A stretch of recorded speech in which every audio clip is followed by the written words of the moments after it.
حضرت علاؤل حق پنڈبی علیہ رحمہ نے اپنے پیر و مرشد حضرت شیخ سراج الدین آئینہ ہند علیہ رحمہ کی 1 2 یا پھر 3 4 دن نہیں، 1 مہینے یا پھر 5 مہینے نہیں، بلکہ 12 سال تک آپ نے ان کی خدمت کو انجام دیتے رہے اور پیشانی پر کوئی بل تک نہیں آیا۔ اللہ اکبر۔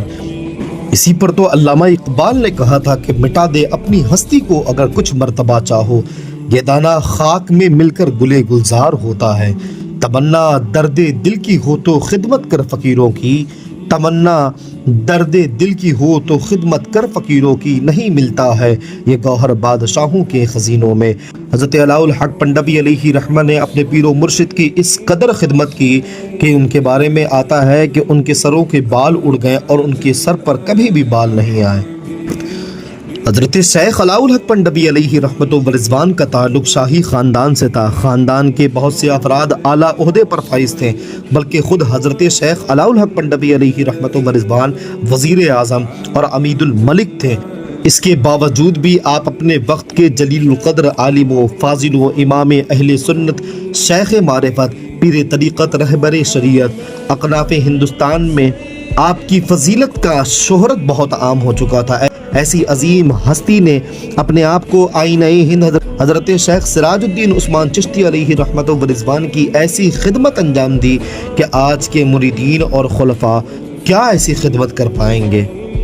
آئینہ ہند سیدی سرکار حضرت سراج الدین عثمان چشتی بنگالی رحمت اللہ تعالی علیہ نے آپ کو ایسے اعلیٰ مرتبے اور مقام پر پہنچا دیا کہ آپ کے ایک اشارے پر وہ عوام و خاص سر جھکا دیا کرتے تھے۔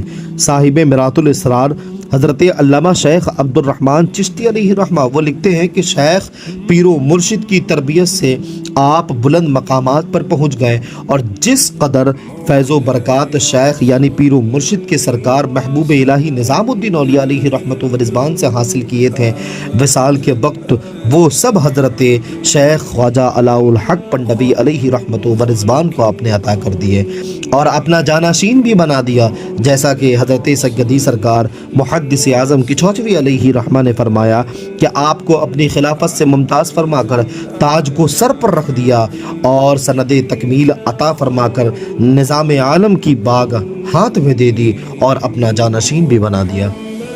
آپ کے منصب کی اگر بات کریں تو آپ قطب زمانہ تھے۔ صاحب مرات الاسرار یہ خود لکھتے ہیں کہ آپ ابدال تھے۔ لطائف اشرفی میں لکھا گیا کہ ہمارے اکثر مشائخین نے آپ کو ابدال مانا ہے اور ابدال میں ہفت یگانہ تھے آپ۔ حضرت مولانا عزیز یعقوب ضیائی بنارسی نے لکھا کہ بلا شبہ اس میں کوئی شک نہیں کہ حضرت شیخ خواجہ علاؤل حق پنڈبی علیہ رحمہ فناف الشیخ کے منزل پر فائز تھے اور اپنی ذات کو خدمت پیر کے لیے وقف کر دیا تھا۔ انہی صفات عالیہ نے آپ کو عرفان معرفت کا خزینہ اور وقت کا ابدال بنا دیا۔ حضرت شیخ علاؤل حق پنڈبی علیہ رحمہ مرید ہوتے ہی دربار شاہی سے اپنا رشتہ ناتا توڑ چکے تھے۔ زندگی کا سارا سرمایہ اپنے مرشد کے قدموں پر نثار کر چکے تھے۔ اگر کچھ پاس میں تھا تو وہ صرف اور صرف شیخ کی خدمتیں عنایتیں تھیں۔ آپ بڑے خلقت پرور، بڑے فقیروں کو نوازا کرتے تھے، جود و سخا کے تاجدار تھے۔ مجدد وقت حضرت شیخ عبد الحق محدث دہلوی علیہ رحمت و رضوان لکھتے ہیں کہ حضرت شیخ خواجہ علاؤل حق پنڈبی علیہ رحمہ کا ہاتھ بہت کھلا ہوا تھا اور لوگوں کو خوب مال دیتے تھے اور فرمایا کرتے تھے کہ میرے مرشد جتنا خرچ کرتے تھے میں اس کا عشر عشیر یعنی 10واں حصہ رتی برابر بھی خرچ نہیں کر پاتا۔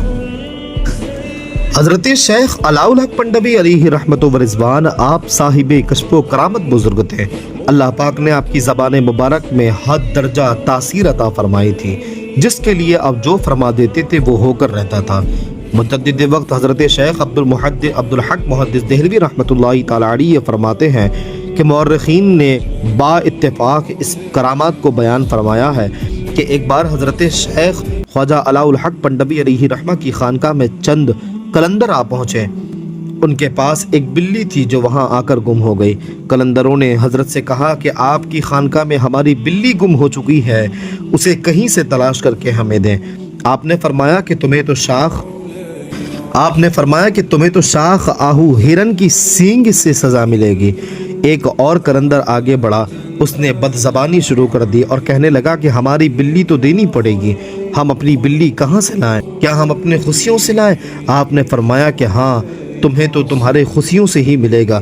جب قلندر خانقاہ سے روانہ ہوئے تو سامنے سے ایک طاقتور بیل آ رہا تھا، اور جس قلندر نے شاخ آہو سے بلی لانے کا کہا تھا اسے اپنی سینگوں پر اٹھا لیا اور زمین پر دے مارا، اور وہ وہیں پر ہلاک ہو گیا۔ اور جس نے خوشیوں سے بلی لانے کو کہا تھا اس کا خوشیہ اتنا سوج گیا کہ وہ اسی وقت مر گیا۔ یہ دونوں قلندر اپنی اپنی گستاخی کی سزا پا چکے تھے۔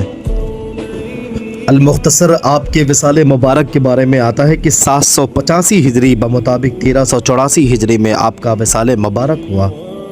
بعض حضرات کا یہ کہنا ہے کہ آپ کے جنازے کی نماز حضرت خواجہ جلال الدین بخاری مخدوم جہانی جہاں گشت رحمۃ اللہ تعالی علیہ نے پڑھائی تھی۔ تو یہ تھی ایک مختصر سوانح حیات، بہت ہی مختصر سوانح حیات، یہ تھی ایک مختصر سوانح حیات سیدی سرکار حضرت علاء الحق پنڈوی علیہ رحمت و رضوان کی۔ انشاءاللہ تبارک و تعالی ملتے ہیں اگلی ویڈیو میں، تب تک کے لیے السلام علیکم ورحمۃ اللہ۔